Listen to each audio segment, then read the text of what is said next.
Hamıya salamlar, mən Mirəşmər Həsənov. Bildiyiniz kimi gilas bağlarında güclü yağışlardan sonra meyvələr töküldü və meyvə tutumu çox zəif oldu. Əsas olaraq da Napoleon sortlarında demək olar ki, yox dərəcəsində idi. Bunun əsas səbəbi güclü yağışlarda bitkilərin həddən artıq su qəbul edərək fizioloji stressə girməsi ilə meyvəyə inkişaf dövründə lazım olan bor, sink, fosfor, kalsium, kalium kimi maddələrin qəbul oluna bilməməsidir.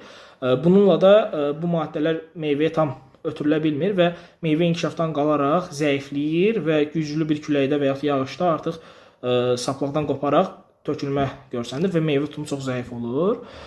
Bu problemi qarşısını almaq üçün isə meyvə ağaclarında çiçəkdən sonra fosfor, sink, kalsium və kalium tərkibli gübrələrlə yarpaqdan gübrələmə olunmalıdır. Çünki meyvə inkişaf dövründə meyvəyə lazım olan əsas elementlər bunlardır. Kalium meyvənin kalibrun və rəng əldə etməyinə kömək eləyir.